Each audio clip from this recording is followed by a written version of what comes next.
Hemos llegado ya al día viernes en esta semana de gratitud y es un verdadero privilegio acompañarles en la reflexión para este día.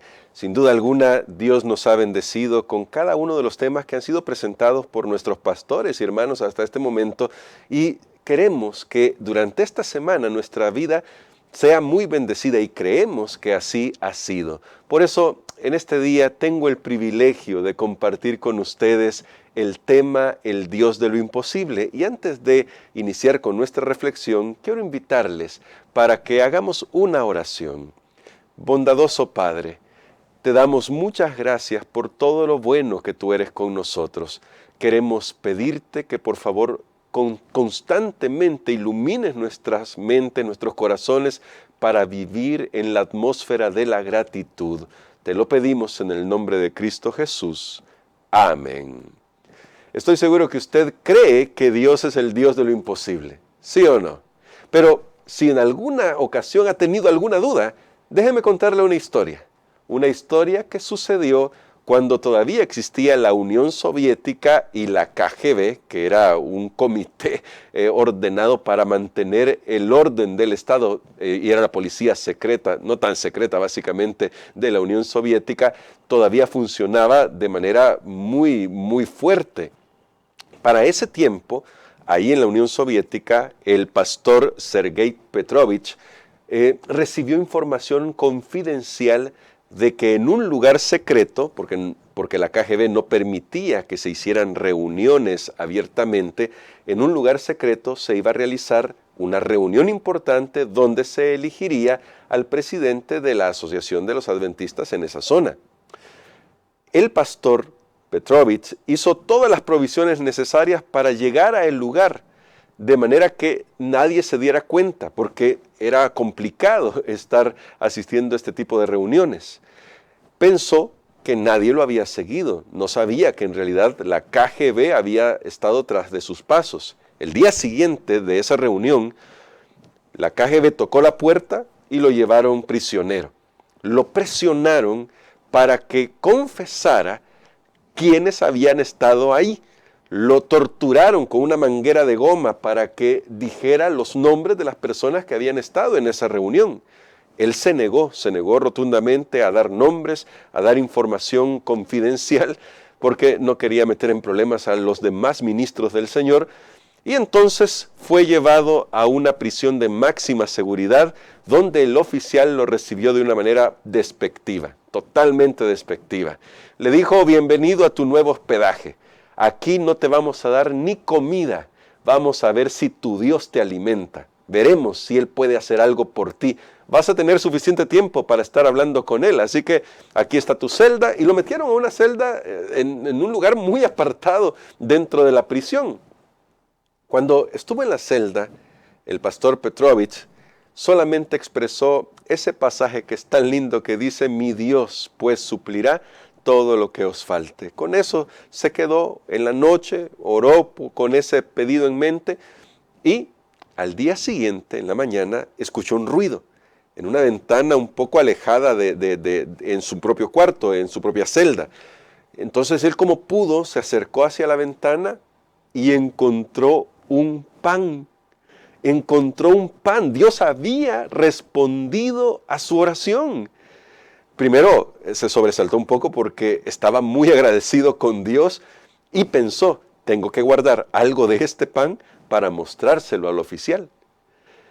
Los días pasaron y el milagro se repitió todos los días. Cada mañana escuchaba un ruido y cuando él iba a ver dónde estaba este ruido, encontraba un pedazo de pan. Ahí encontraba el desayuno y su comida para el día. Lo interesante es que al final de algunos días llegó un oficial, llegó el oficial, quiero decir, temprano en la mañana, y muy altanero le dijo: veamos, ¿tu Dios te ha podido alimentar? ¿Qué ha hecho tu Dios por ti en esta prisión? El pastor le mostró los pedazos de pan que todavía guardaba para mostrárselos al oficial. Entonces el oficial se encendió en cólera, lo agarró del cuello y le dijo: ¿quién es el que te ha estado viniendo a ayudar? Aquí nadie puede entrar. ¿Cómo es que te han podido pasar alimentos? Y entonces se escuchó el ruido. Cuando el oficial apresurado por el ruido que había escuchado, se acercó a la ventana, se quedó sorprendido. Ambos, el pastor y el oficial, vieron a un gato negro que llevaba en la boca un pedazo de pan. Entonces el oficial exclamó: si yo mismo te he estado alimentando, este gato es el gato de mi hija, y el pan que trae es el pan que hornea mi esposa. Tu Dios de verdad existe. Yo quiero conocer a tu Dios, quiero rendirle mi vida a tu Dios. Yo sé que después de escuchar esta historia quedamos emocionados, porque sé que cuando escuchamos estos testimonios de lo que Dios puede hacer en la vida, nos preguntamos: ¿puede Dios obrar en mi vida así? Y la respuesta, mi hermano, mi hermana, es que sí. Dios puede obrar porque Dios es el Dios de lo imposible. Sin embargo, para que Dios pueda obrar en nuestras vidas, y no quiero decir que esto es como un tipo de condiciones, porque Dios es maravilloso y es abundante en su misericordia, pero nosotros también necesitamos aprender a vivir las tres realidades de una vida cristiana, porque Dios va a hacer grandes cosas, puede hacer milagros maravillosos como lo hizo en el pastor Petrovich, pero también desea que nosotros experimentemos las tres realidades de una vida cristiana. Y para ello, para saber cuáles son esas tres realidades, vamos a ir al libro de Primero de Reyes. Ahí en Primero de Reyes, en el capítulo 17, encontramos una historia muy conocida por todos nosotros. Es la historia del profeta Elías. Ahí vamos a encontrar estas tres realidades que nos muestran cómo Dios está obrando siempre en la vida de sus hijos y cómo podemos ser un canal de bendición para otros y de esa manera vivir una vida agradecida con nuestro Creador, que es, como hemos dicho antes, el Dios de lo imposible. En Primero de Reyes, capítulo 17, vamos a encontrar estas tres realidades. Y la primera de estas realidades es la siguiente: tenemos que creer que Dios es soberano. Lo voy a repetir. La primera realidad de una vida cristiana que experimenta la gracia de Dios es creer que Dios es soberano. Leamos los primeros 6 versículos de Primero de Reyes, capítulo 17. Dice la Biblia así: entonces Elías el tisbita, que era uno de los habitantes de Galaad, dijo a Acab: vive Jehová, Dios de Israel, en cuya presencia estoy, que no habrá lluvia ni rocío en estos años, hasta que de mi boca lo diga. Llegó a él una palabra de Jehová que decía: apártate de aquí, vuélvete al oriente y escóndete en el arroyo de Kerib, que está enfrente del Jordán. Beberás del arroyo, y yo he mandado a los cuervos que te den allí de comer. Él partió e hizo conforme a la palabra de Jehová, pues se fue y vivió junto al arroyo Kerit, que está frente al Jordán. Los cuervos le traían pan y carne por la mañana y por la tarde, y bebía del arroyo. Qué tremendo pasaje, porque este pasaje nos muestra la realidad de la soberanía de Dios. Dios es soberano sobre la naturaleza. Dios, a través de su profeta Elías, envió el mensaje al rey Acab, que estaba el rey Acab junto con todo Israel viviendo una vida de idolatría, de que no habría lluvia. Y no hubo lluvia, 3 años y medio sin lluvia. Pero también la palabra de Dios le aseguró a Elías que tendría el alimento asegurado. Después de todo, la Biblia así lo dice: sus aguas y su pan estarán seguros de aquellos que sirven al Señor y siguen la voluntad del Señor.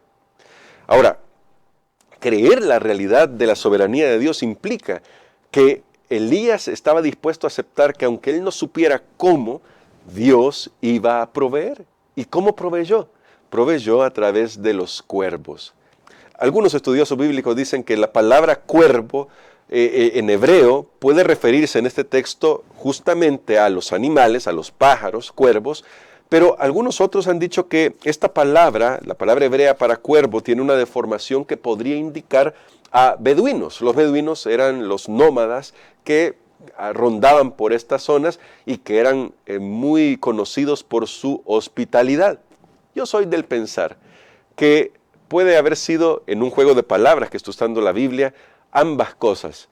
Por ahí seguramente había beduinos, era gente nómada que vivía por los arroyos y por los desiertos, y los cuervos iban a donde estaban ellos, tomaban el pan y la carne que necesitaba el profeta Elías y se los llevaban a Elías para que él se pudiera alimentar ahí en el arroyo de Querit. ¿Por qué puedo creer esto? Porque Dios es soberano. Dios puede disponer todo de tal manera que sus hijos puedan recibir las bendiciones que necesitan en el momento que las necesitan. Pero necesitamos, para creer que Dios es soberano, aferrarnos a la palabra de Dios. Y eso me lleva a una cita muy linda que encontramos en el libro El conflicto de los siglos, que dice de la siguiente manera: el primero y más alto deber de toda criatura racional es el de escudriñar la verdad en las sagradas escrituras y luego andar en la luz y exhortar a otros a que sigan su ejemplo. Y cada día tenemos el privilegio de llenarnos de la palabra de Dios para ver aquí cómo Dios, que es soberano sobre todos, ha obrado en la historia de su pueblo, de sus hijos, en la vida de sus hijos, y cómo puede hacerlo todavía hoy en nuestras vidas. Y ese es nuestro privilegio, ese es nuestro primer deber además, conocer la verdad en las Escrituras, conocer la soberanía de Dios a través de las Escrituras, formarnos, continuará diciendo esta cita más adelante, si usted lee en el libro del conflicto de los siglos, nuestra propia opinión de la verdad. ¿Cómo? Alimentándonos de la palabra de Dios. Esto era lo que Elías experimentaba y eso es lo que le permitió a él poder ser un instrumento de servicio para Dios. Y podía vivir una vida de agradecimiento porque estaba viendo esos milagros ocurrir en su vida. Segunda realidad. La segunda realidad de un cristiano que vive para Dios es que debe creer que Dios es fiel cumpliendo sus promesas. Veamos lo que dice el verso 7 o los versos 7 al 9 de Primero de Reyes capítulo 17. Dice aquí: pasados algunos días se secó el arroyo porque no había llovido sobre la tierra.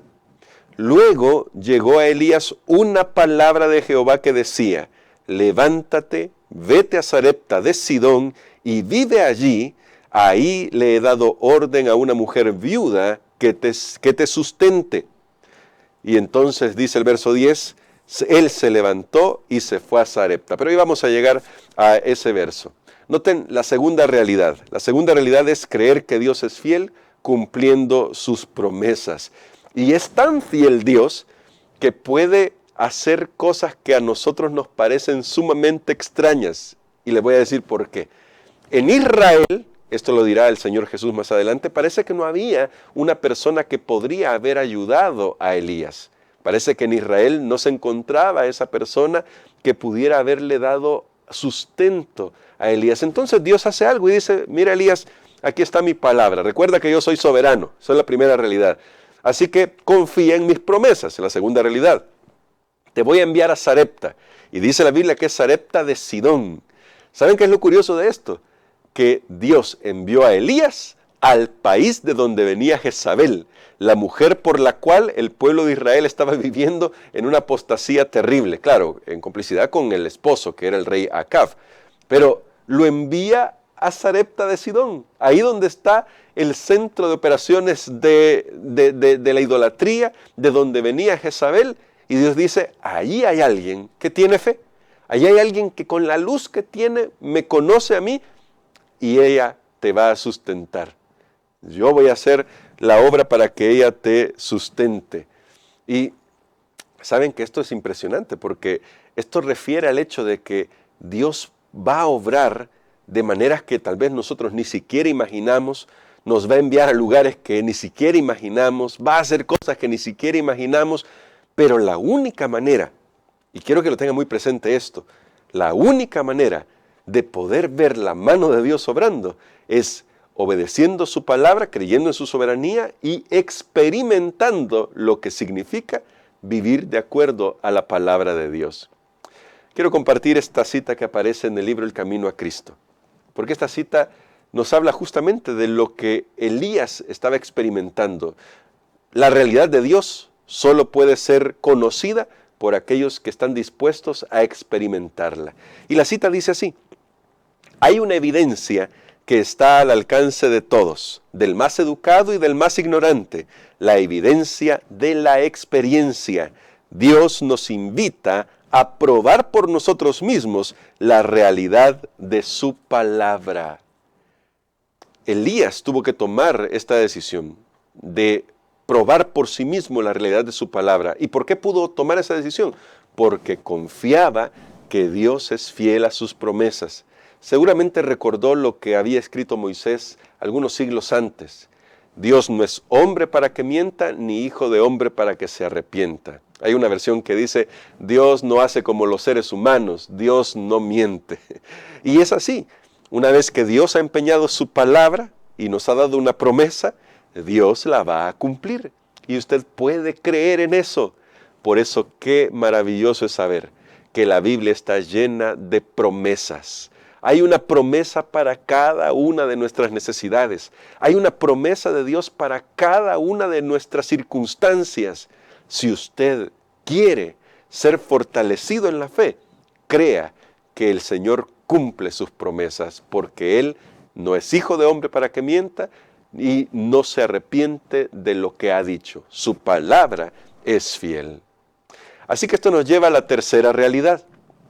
La tercera realidad del cristiano es que debe tomar la decisión de ser fiel a la palabra de Dios. Y esto, aunque parezca difícil. Veamos cómo termina el relato de Elías en esta porción que estamos analizando. Dice desde el verso 10: entonces Elías se levantó y se fue a Sarepta, haciendo caso a la voluntad de Dios. Noten, él tomó la decisión y dijo: bueno, aquí ya no puedo estar, ya Dios me dijo, entonces me levanto y voy. Toma esa decisión. Cuando llegó a la puerta de la ciudad, había allí una mujer viuda que estaba recogiendo leña.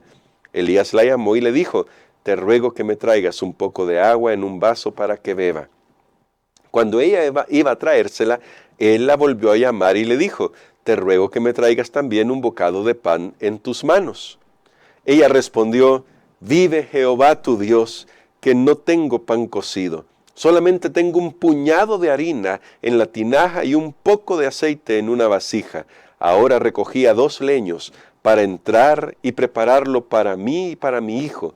Lo comeremos y luego moriremos. Elías le dijo: no tengas temor, ve y haz como has dicho, pero hazme con ello primero una pequeña torta cocido debajo de la ceniza y tráemela. Después la harás para ti y para tu hijo, porque Jehová, Dios de Israel, ha dicho: la harina de la tinaja no escaseará, ni el aceite de la vasija disminuirá hasta el día en que Jehová haga llover sobre la faz de la tierra.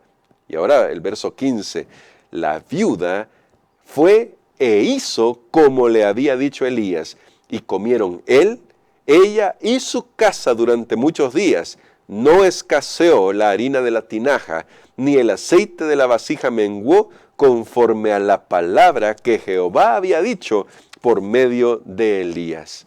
Pero noten, para que se cumpliera la palabra de Dios a través del profeta Elías, tuvo que tomarse una decisión. Bueno, la primera decisión la tomó Elías como siervo de Dios. Él tuvo que ir a Sarepta. Y seguramente pudo haber pensado: pero si Sarepta es el lugar de donde viene Jezabel, ¿cómo voy a encontrar a alguien con fe ahí? Tal vez pudo pensar eso. Pero no, él hizo caso porque, recuerden, Dios es soberano, Dios cumple sus promesas, y ahora le tocaba a Elías estar dispuesto a decidir hacer la voluntad de Dios. Esa es la realidad que tal vez a veces nos cuesta. Conocemos la palabra de Dios, sabemos que Dios ha hecho grandes milagros en la vida de otros, y nos preguntamos: ¿por qué no en mi vida? Tal vez la respuesta está en que el último paso necesitamos darlo, y este paso es estar dispuestos a ser fiel a la palabra de Dios. Cuando Dios dice algo, estar dispuestos a vivir de acuerdo a esa voluntad de Dios. Y Dios va a obrar, Dios va a hacer milagros. El primero es: Elías fue hasta donde estaba la viuda. ahí cuando se encontró con la viuda, al pedirle agua, la viuda hizo lo que haría una persona en esa zona. En esas zonas el agua es importantísima, es un tesoro. Y hasta se toman molestias para conseguir agua para un invitado. Y la viuda tenía esta disposición en el corazón, con la luz que había recibido, con la poca luz que seguramente tenía sobre quién era Dios, porque conocía al Dios de Israel, tanto que le dice a Elías, tu Dios. Con esa poca luz ella está dispuesta a hacer lo que puede, pero ahora es desafiada. Y ahora Elías le dice, muy bien, vamos a ir un paso más, tú tienes que tomar la decisión de ser fiel porque Dios va a hacer un milagro. Tal vez con pocas palabras pudo haberle explicado de dónde venía Elías, no lo sé, la narración no nos lo dice, pero allí cuando se encuentra con la viuda que está preparando lo último que tiene, que ya no tiene más que hacer porque el hambre, la sed, el agua está escaseando por todos lados, está azotando no solo a Israel, sino a Tiro, a Sidón, a toda esa región. Cuando parece que ya nada tiene solución, allá aparece Dios para retarnos y lo hace con esta mujer.